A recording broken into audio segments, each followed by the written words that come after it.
Before we get to our gun talkers today, I want to share a sound clip with you from, when I was a kid growing up, this was one of my favorite TV shows, All in the Family.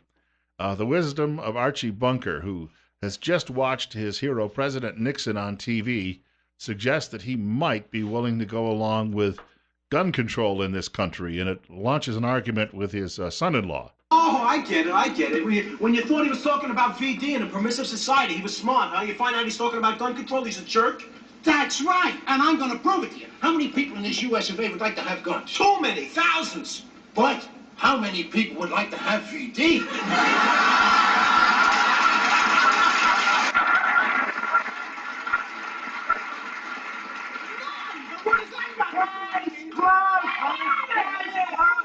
I think the old man made his point, didn't he? I think so. I was at Donald. We'd watch that show every week, and it wouldn't be on air today because of some of the things that were said, which is unfortunate because it was very, very good. First of all, a welcome to Forrest Anderson from Washington Street Pawn and Todd Eccles from Patriot Defense joining us this morning, talking firearms. And, of course, any questions or comments you have, we'd like to point out, feel free to give us a call at 208-736-0300. These fellows can answer questions about not only training, but also various models. But we've got a couple of things in the news that we wanted to talk about, maybe to get our feet off the ground. First of all, a big shooting in Colorado at a Walmart this week. And once again, it shows you that it can happen anywhere, and you're not necessarily going to expect it. Most people think of Walmart, I'm sure, as being a fairly safe place, especially when you're in the store. Right. Yeah. I mean, the story was, if you didn't hear it, this guy just showed up at Walmart. He walked in up by the cash registers, pulled out his handgun, I believe it was a handgun, shot 3 people, and then turned around and walked out, got in his car, and drove away. So, yeah, it can happen anywhere, anytime. I mean, you think about right now, the holiday season, you got Thanksgiving coming up. I went on Halloween day to grab something at Walmart, and man, that place was just full of people tearing apart the costume aisle. So, yeah, you got Thanksgiving coming up, you've got Christmas coming up. Those types of places can have lots and lots of people in them at one single time at all times. Be aware of what's going on around you. Be prepared. Have your firearm with you. Make the right choices. There was an article that came out, and I failed to figure out who to look to see where it originated from. But they said law enforcement was talking about how they had a hard time, supposedly, finding out who the shooter was in this Walmart, because there were some other people there that drew their firearms, some legally, concealed carry holders, that drew their firearms. Now, they didn't shoot back, but they drew their firearms, and they said they had spent hours upon hours upon hours watching security footage, because they had to, okay, this guy had his gun out, and then they had to like track him back and figure out, okay, he's not the bad guy, and he's not the bad guy, and he's not the bad guy. My thoughts are those people did the right thing. They had their firearms, and they possibly thought they needed to draw them. They drew them. If I was there, I'd probably do that as well. I'd make sure my family was behind me, and I'd be figuring out how to get my family, to safety or hunkered down or whatever. They didn't necessarily engage the guy.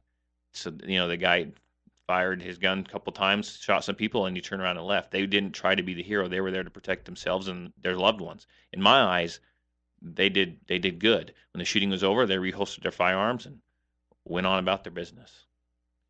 Yeah, the same thing as we talk about that. We talk about what happened in New York City. Just people on a bike path. A guy in a pickup mows down, kills 8 people, injures 15 more. Their weapon isn't necessarily going to be a firearm. In fact, the weapon of choice for terrorists lately has been vehicles. It's been happening in Europe. Now it's starting to happen here. But either way, you need to defend yourself. But before you do that, you got to get some training. You got to get some trigger time. In the New York City incident, police officers fired at that guy 9 times, hit him once. Right. Most police officers, and I've been in New York a couple times, and I always talk to police there. I'm always curious what they're carrying, and they were carrying Glock 9 and Glock 17s at the time. New York triggers. But what they told me was they go twice a year and qualify, just be able to hit this target, and it's not very far away. Most people that can shoot at all could hit that, but that's not the kind of training. I mean, that shows you know how to pull the trigger and you know how to do that. But you got to make sure your gun's lubed. You got to make sure that it's clean. You got to make sure that you know how to use it in more than just standing there shooting a tin can. You go take a real class and find what little shooting under stress is like, and then you'll find your weak spots for sure. They pop right up. How far I mean, I didn't read that part of the. How far away was the guy when he was shooting? Do we know? I don't know. Well, that just proves you too. You do need to take some more training class, but you need to train, practice, because as we discussed before, under stress in a self-defense scenario situation, your shots are going to drop by like 70%. Yeah, and if you want to test that, whatever your physical abilities are, run, let's say, sprint 100 yards. Yeah. Sprint 100 yards, grab your gun, and then shoot a target at 30 feet. And that, that's going to help, but that's still not going to show you all, the full on everything, but that's going to get your heart rate up. It's going to be going 100 miles an hour. It's going to be, you're going to have to learn how to slow it down and how to steady your shot. And you said for us, I think in the past, your worst day on the range is going to be better than. Your worst day on the range when you're relaxed and out shooting is going to be better than your best day in a high stress situation. So, you need to take that into account. So there's a lot of muscle memory there. That's where training comes in. Mm-hmm. And that's dry fire practice at home. And it doesn't mean you have to go shoot a bunch of ammunition.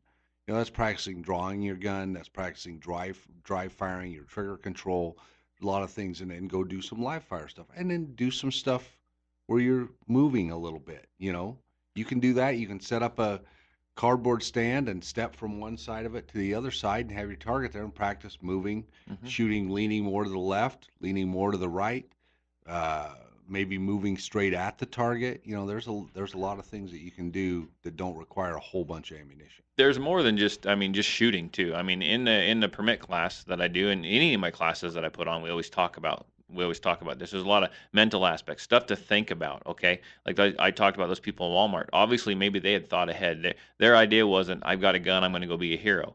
That's not my idea either. I have a firearm. I'm going to protect myself. I'm going to protect my family. That doesn't mean, there are people that will chase someone down, and I guess if you want to do that, more power to you. But that's not why I carry a firearm. You have to decide why you carry a firearm and kind of what you're going to do if you're put into a situation. Mine is, I'm going to get my family to safety. I'm going to hunker down with them. If the threat comes to me, that's when I'm going to engage. That's me. It may be different. Forrest may be different from me, and you may be different from both of us. It is what it is. But you have to think about that stuff ahead of time, so you aren't left guessing when that situation arises. And you have to decide, tactical awareness. I got a room full of people running everywhere. You don't want to end up shooting 3 or 4 people as well. Right.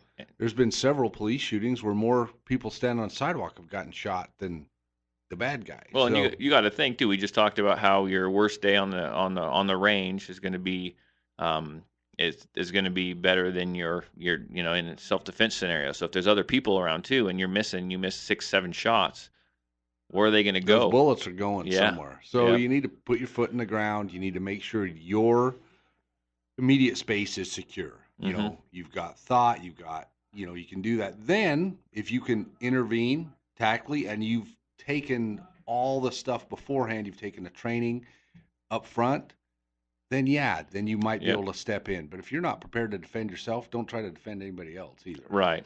We've got a caller with us. I want to point out we're coming up on 9:15 and talking firearms with Todd Eccles, Forrest Anderson, Bill Colley answering the telephones. We're at 47, and you're on News Radio 1310 KLIX. Caller and newsradio1310.com. Go ahead. Morning, Bill. I got a question about the Idaho law. They call it brandish a weapon.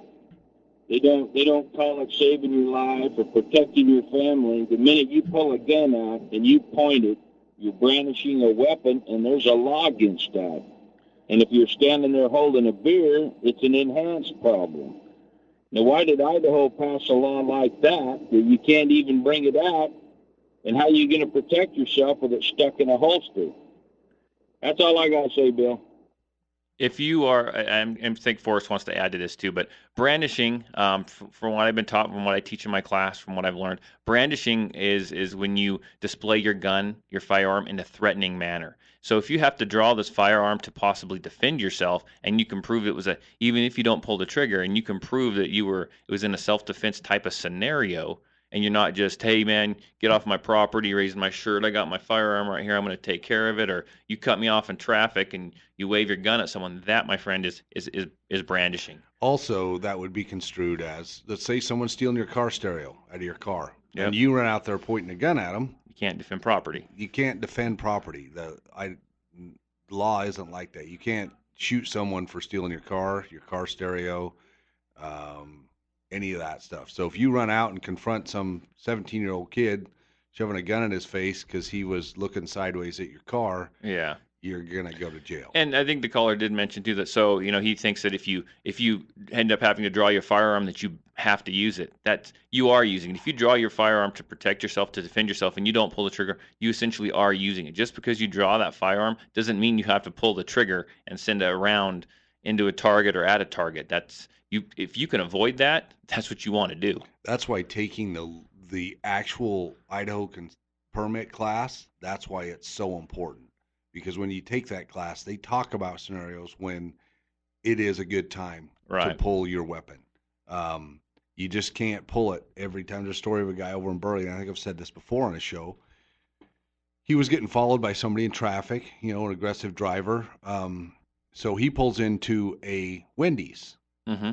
Well, the other guy pulls into Wendy's, gets out of his car, starts walking towards his. Well, he gets out and pulls his gun on the guy. Who do you think went to jail? The guy that pulled his gun went to jail because they're like, why didn't you just drive to the police station? Yeah. You need to do your best to avoid those situations when you have a firearm. In fact, if you are carrying a firearm, you need to actually go out of your way to try to avoid those situations if you can. I wanted to point out, by the way, the number to reach the program, 208-736-0300, mentioning, how you make a determination when you've got a crowd or group of people. Sergeant Keith Thompson was here yesterday from Idaho State Police, and off air before he left, sharing with me a story he'd seen where police tried to train a group of reporters on how you do this tactical awareness, and the reporters, no, they're not using real firearms, generally shot people when they shouldn't have. Now, these are the people who usually criticize the police, but in the situations they were drawing and shooting oftentimes where police wouldn't. But it shows you, you've got to be very aware of what the law happens to be. And I've seen that video, and several of those reporters got shot because they were like, oh, this guy isn't a threat, this isn't a threat. What they were trying to illustrate is, and they acted out scenarios that had happened. They're trying to illustrate that, every traffic stop could be that. And they were, wondering why police approach situations like they do. They got to be very cautious because you don't know when that's going to be, I'm going to write this guy a ticket or he's going to be shooting at you. So they do things the way they can, and sometimes they can seem standoffish or tense. They got a job where a good percentage of them get shot every year. So, it's a tense job. They're good men. I mean, I've been to their banquets. I've been to the things that they do. I've trained with them. They're good men and women, and they're working hard to do it right. But they have a job where there's a lot of intensity. We got to take a short break. We'll be joining our two guests again in a couple of minutes. Well, I guess they're not guests so much as hosts now, Forrest Anderson and Todd Eccles. And we'll get into some details about how you can contact them, too, in the next few minutes. It's 45 right now. I think on Fridays, I'm already in the weekend mode by 9 o'clock because I can just sit back and listen to you guys. 22 minutes after 9 o'clock, and we're talking firearms with Todd Eccles from Patriot Defense. Also, Forrest Anderson from Washington Street Pond. We're at 47. Bill Colley with you on Top Story on News Radio 1310 KLIX and newsradio1310.com. I do want to point out as well, you can reach us if you've got a question or comment for our hosts. 208-736-0300. 208. When you go syndicated, that's what they'll call you anyway. Hosts? Yes, the hosts. Awesome. So 208-736-0300. First of all, contact information, Todd, and you probably got a class coming up soon. Yeah, I've got one on enhanced permit class. I got one on November 11th, so that's coming up real quick. If you're interested, in getting in that or got questions, give me a call or shoot me a text. Area code 620-794-6223. That's area code 620-794-6223. You can find me on Facebook under Patriot Defense. And if you get signed up for a class, that's going to fund my little 357 revolver purchase. So we need to get that rolling, don't we, Forrest? Yeah, absolutely. And that 357 we mentioned last week disappeared the next day. Oh, man. That we had a really cool Smith, and the guy did some research on it. It was actually ended up being a really cool gun. It was a customs agent gun. And they only made them a couple of years. It was a really cool, unique gun anyway. Before we get to your contact information, we'll squeeze some callers in. Awesome. And you're up next. It's 924, and you're on KLIX. Yes, sir. I had a question about, did you say you cannot defend property in Idaho with a firearm? Correct. You cannot defend your property in Idaho with a firearm. You can if you're in Texas. Yeah, it's illegal now. If you show up to your house and no one's home and you pull up in the driveway and someone's in there walking out with your TV, you can't defend your property. Now, I suppose you could, if you needed to, you could tell them to put it back, and then it's up to them what they're going to do or not. But you can't pull your firearm out and say, "Hey, go put it back." So if you were in fear for your life, if you can state to law enforcement why you're in fear for your life, let's say you walked into your house, they were there, they had your TV, they dropped your TV, they turned to come at you, then you can defend yourself. I think I'm a retired Army. I spent 23 years in Texas, and I heard a recording there one time of a gentleman talking to 911, and his neighbor's property was being robbed, and he was literally on the phone with him, picking off the robbers. Wow. And it's all recorded, and it's very noble. I mean, he's out there defending his neighbor's property, and it was all legitimate. He was acquitted of everything, and I did not know Idaho did not have anything similar where you can't defend your property. No, not property, not in Idaho. No, in fact, there was a shooting actually in Idaho a few years ago. Jerome, right? A guy pulled up in his driveway, and the robbers were coming out of his house, and they started shooting at him, and he shot back and killed one of them. But that was justified because you can match force with force. Yeah. You can't, however, escalate with a firearm. So if you get in a fist fight and you're losing, so you decide you're going to pull your gun. I mean, and that depends, especially if you start it. Now, if you're attacked, that's a different thing. But you can match force with force. And if someone's in your home, you've got to make that decision. So there's a shadowy figure in your living room. That's why I say put a good light on your gun. You can identify them. You know that you don't know them. If they, they're in your home, you've got to do it. But if you're pulling up to the if you're pulling up to pulling up to your house and they're coming out, in my mind, just let them go at that point. Okay. If you know that someone's in there, you have a loved one in there, and they're coming out of your, that bad person's coming out of your house, it may mix stuff up a little bit. I want to thank the last caller, not only for his call, but as well as for his 23 years of service to the country. And we have another caller joining us at 926 on KLIX. And caller, you're next. Good morning. I'd like to get a plug for Forrest here. If you guys are practicing with 9mm and you don't like the price of the ammo, I mean, the sale on bullets that he had several weeks ago, I bought 1,000 rounds and went out and instantly shot 7 clips worth, no failures. They worked great. They were consistent in how they hit, and they were only 16 cents a shot. So, I mean, I remember in the height of the bullet problem, I was paying that much for 22 shells. So if you want to practice, this is the time to buy that bulk, because you never know when it's going to go up again. That's true. We appreciate your business. We've actually had a lot of success with that ammunition. I did have one guy have a couple issues, but the stuff I've shot's been great, and we still have that deal. It's still $160 1,000 for 9mm. So if you need a great deal on 9mm, come see me. The price when I checked yesterday, I just ordered 3,000 rounds for a guy.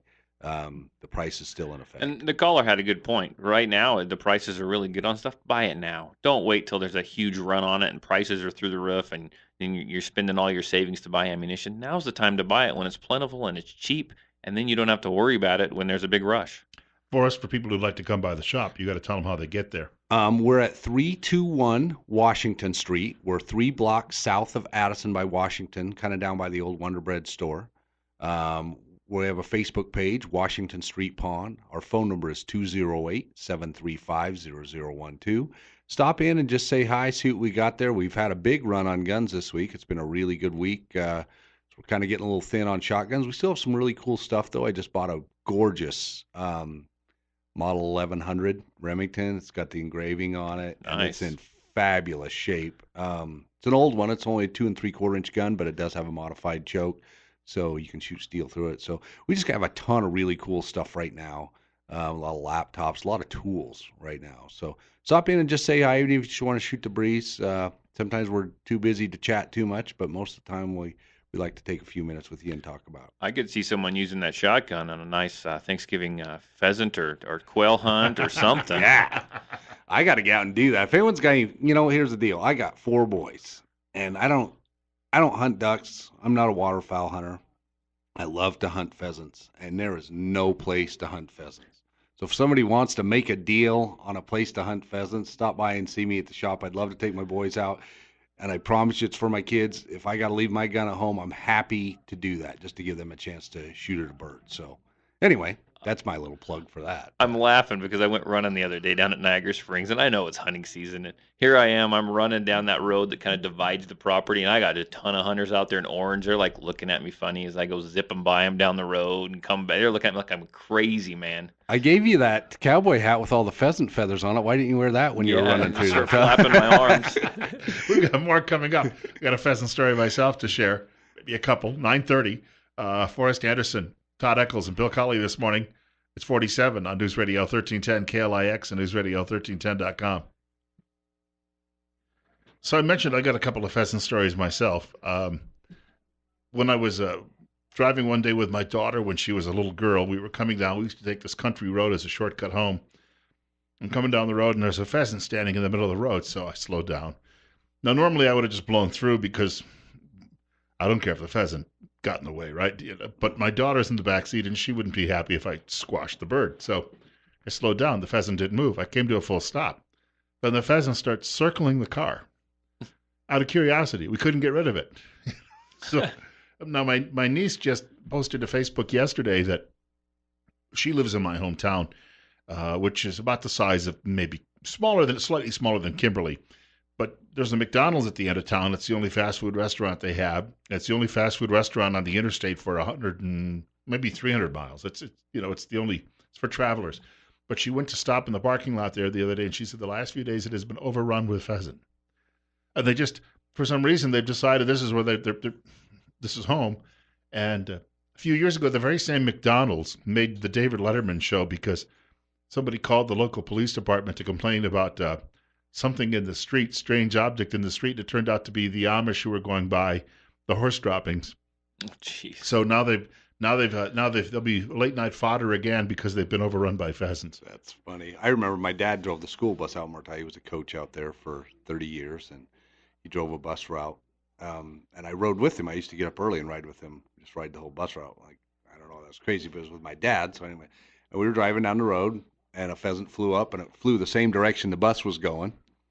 It was over the hood, right in front of the windshield, and my dad just kept slowly speeding up until the tail feather touched the windshield, and that tail feather started to curl on the windshield. And this went, it seems like forever, but I'm sure it wasn't more than a few seconds, actually.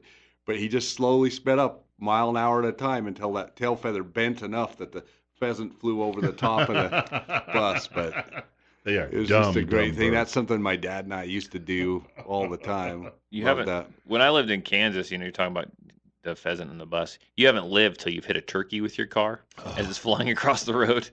They do some crazy damage. I nearly caught one time. There's more to the story, but I will say I have hit a turkey with my car, but it was a frozen turkey. I don't want to tell any more about it, but we'll just leave it at that. We can leave it at that. When I knew a friend that was from Minnesota, and I don't know if they still have it up there, but he was telling me at one time they had a rimfire season for pheasants.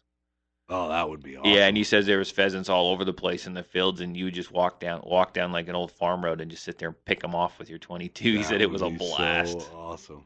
8:30 or 9:36, and want to point out Forrest Anderson from Washington Street Pond, Todd Eccles from Patriot Defense, Bill Colley as well on News Radio 1310 KLIX and newsradio1310.com.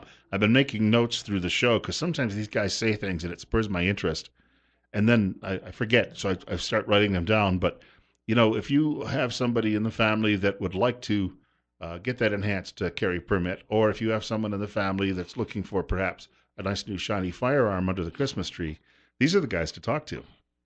Yeah, Christmas is great. I mean, Todd's got gift certificates. I've got his cards in the shop. There's a lot of great deals on guns. There's youth 20 gauges. I looked yesterday. Our selling price out the door, tax included, is $150 for a youth pump 20 gauge. That's a pretty good deal. Oh, that's an awesome deal. On my gift certificates, I don't have a storefront like Forrest does. But if you're interested in one of those, call me, text me, area code 620-794-6223. That's area code 620-794-6223. Tell me what you want, how many you want, the person's name. I'll make up a real nice one for you. I'll fold it up, I'll put it in an envelope, and I will meet you somewhere with that, and we can exchange then. So I'm pretty flexible. So you could drop them off the shop. You could pick them up there. There you go. It will make it real convenient for I would, whoever. Max. Thanks for that. One thing I want to talk about is the annual Murtaugh Trap Shoot is tomorrow. There's going to be, I believe, 5 or 6 guns given away, just tables and tables full of prizes. They've done this every year for 20 years. It's so much fun. Our shop won't be open tomorrow because me and the boys will all be there. We enjoy this. One thing that we look forward to every year. There's going to be the best cinnamon rolls you've ever eaten, and chili, and all kinds of food, and lots of great prizes. And the money all goes to a local organization for the young men out there. And it's just a great place to go and spend a couple hours and shoot some clay pigeons against. Like I said, there's all kinds out there. You could be standing in line with a guy with all the fancy gear on, and then some old farmer with a Model 12 Winchester, and who knows who's going to win. It's always tons of fun. So if you've never shot before, we'll have beginner shoots, we'll have women's shoots, we'll have kids shoots, and we'll have great prizes for everybody. So that'll be on the south side of Murtaugh Lake. It starts at 10 o'clock. Just show up, buy some great food, meet some great people, and have fun shooting shotguns. If I show up, can I get into one of the kids' shoots? Absolutely. All right. I'll shoot on my knees. Yeah. We've got a short break and more coming up with Todd Eccles and, of course, Forrest Anderson and Bill Colley on News Radio 1310 KLIX and newsradio1310.com. We're at 47. That might be the high point for the day, although one forecast says we could hit low 50s, but it's cloudy out there. Don't hold your breath. Our guests in the studio, or hosts in the studio, we're going to let the callers decide on this one. 9:43. I guess after more than a year, we could say the hosts of our gun segment, our gun show, which is still nameless, Todd Eccles from Patriot Defense and Forrest Anderson from Washington Street Pawn. 47 right now. Bill Colley with you as well on News Radio 1310 KLIX, newsradio1310.com. Telephone number to reach us, 208-736-0300. You guys, though, have actually had some suggestions from people, right, about a name for the program. I don't. Have you, Forrest? I've had some, but I'm not sure I can say them all on air. We get kind of a colorful crowd in the pawn shop. So I keep thinking Gun Talk, but that's actually that's a podcast done by Tom Gresham, so you don't really want to go down that road. How about Bang, Bang, Bang, Bang, or something like that?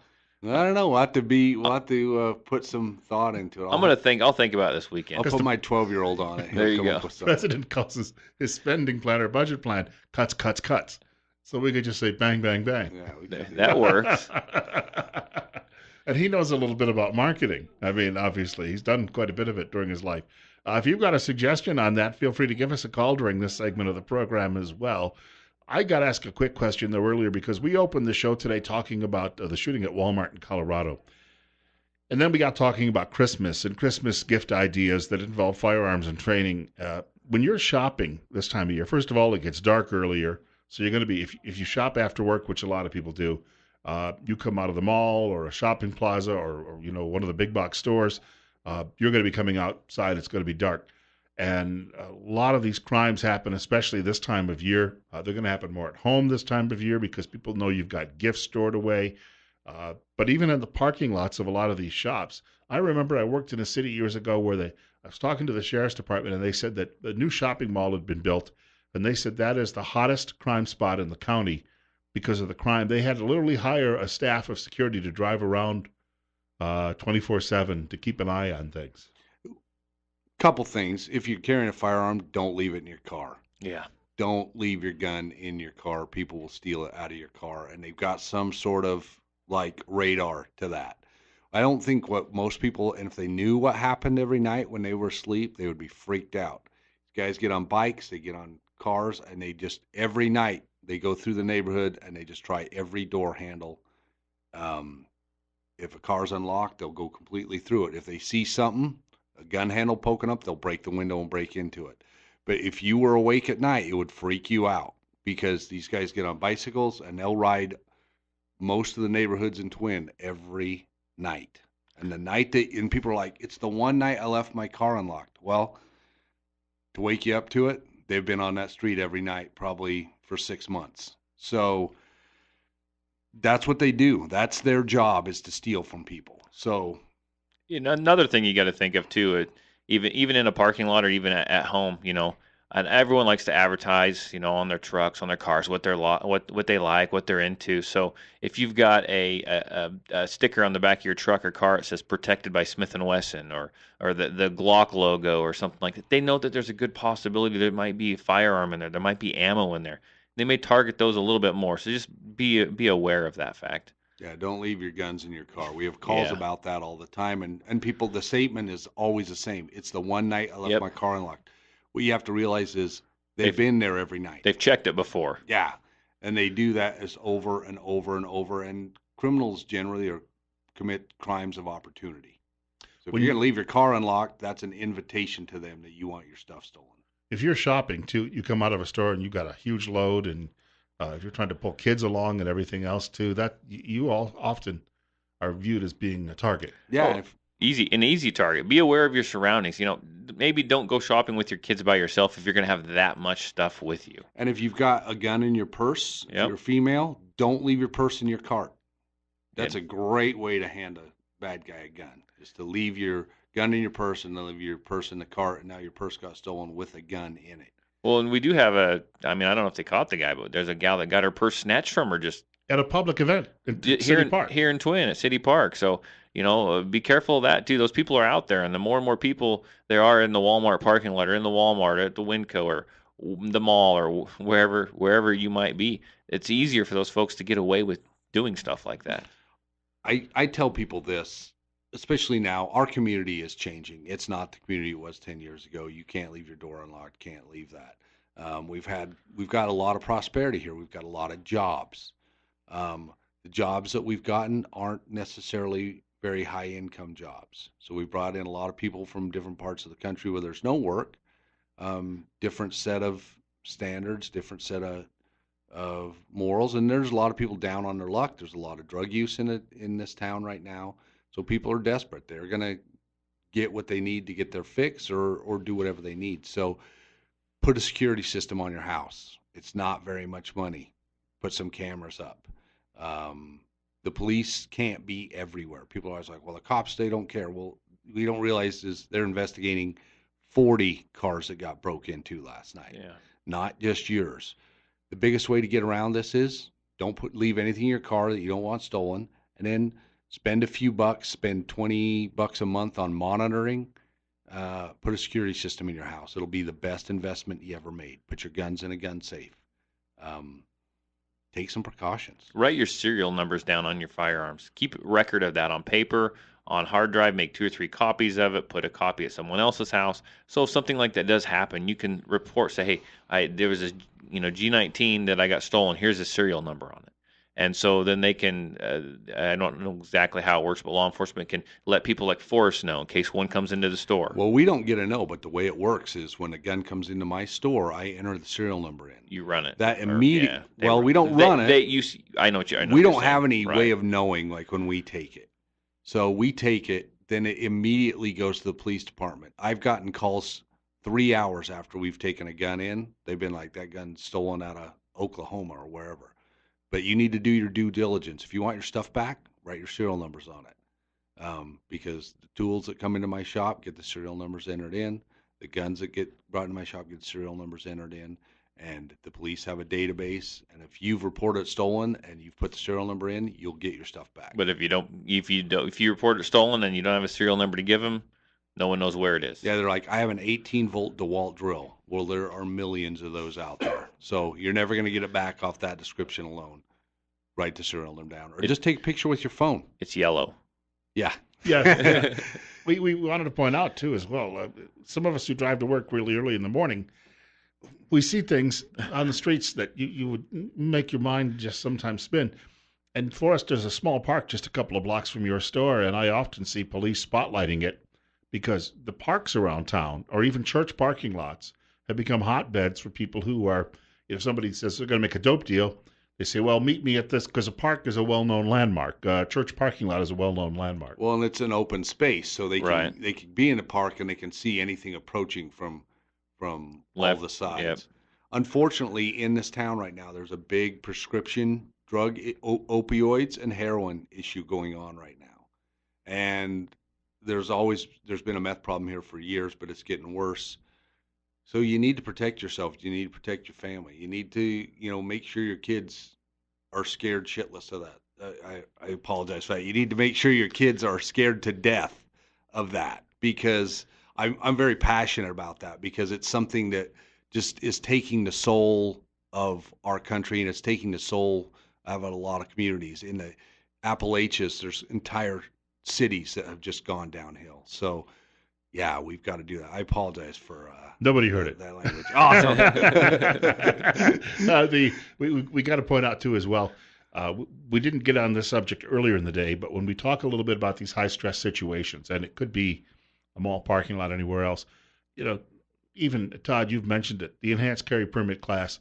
It's the 98 shots you need to get that permit, but you also go beyond that with some of the classes, because I'm thinking about this earlier. We talk a little bit about the stress and these people who go through these programs that the police sponsor, and they like to show you what it's really like, and how do you respond in this situation.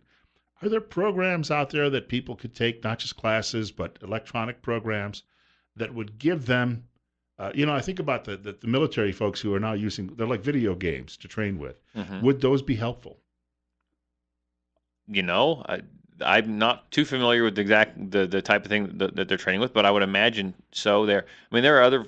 I don't put on these type of classes 'cause I don't have the facilities, but there is a place up in Boise that puts on. I think you're using like simunition type rounds, Yep. and it's like they put you into scenarios. Now, for anyone who's actually taken my class, I show some videos that I borrowed. And it shows some of those type of classes. Put you into a situation you don't know exactly what's going to happen, but to give you this firearm with simunition rounds, it's kind of like paintball on steroids. And then they see how you use your firearm to defend yourself as the situation progresses. There's a place in Boise that does that. I can't recall their name. Forrest might. No, I can't either. Been up there. Forward Movement Training Center. Yep.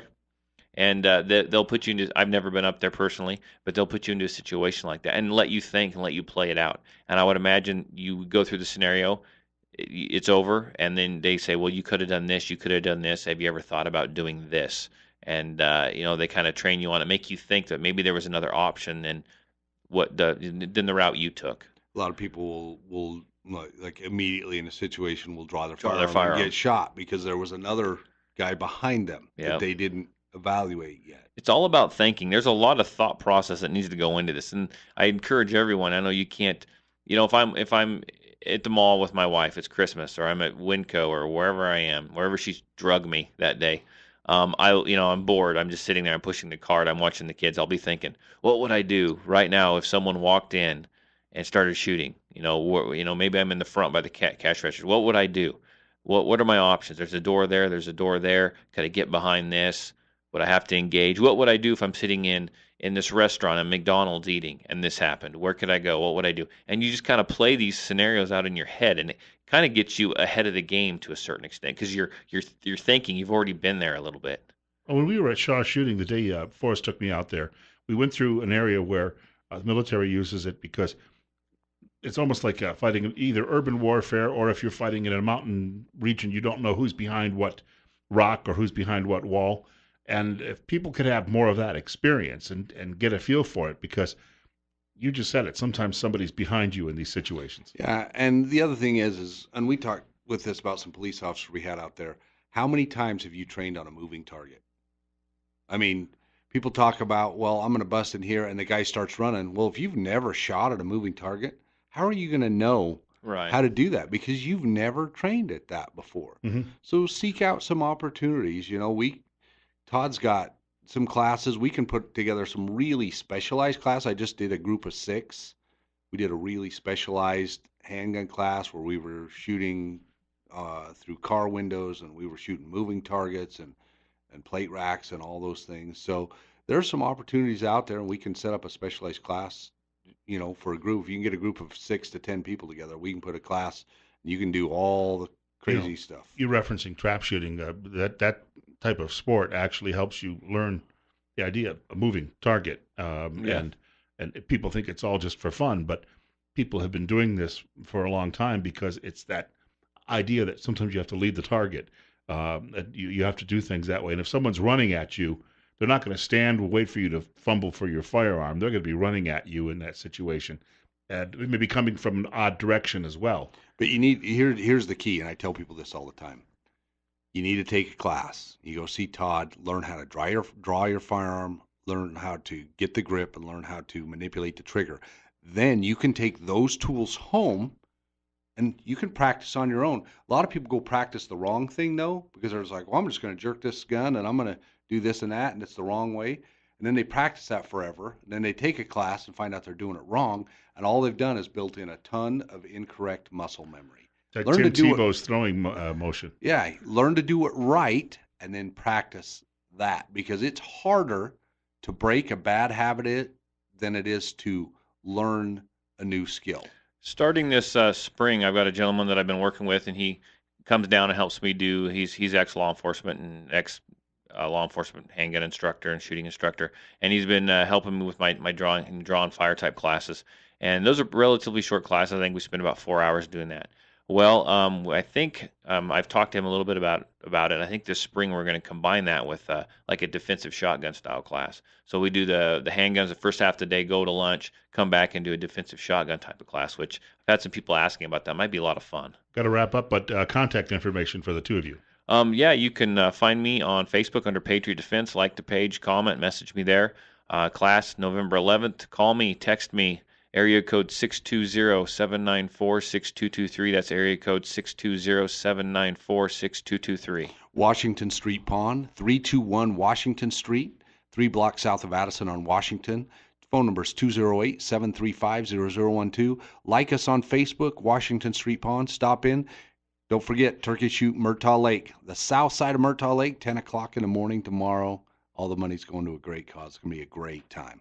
And we've got to wrap up and mention Rush Limbaugh is going to be on the air just after the 10 o'clock news from the Fox Radio Network.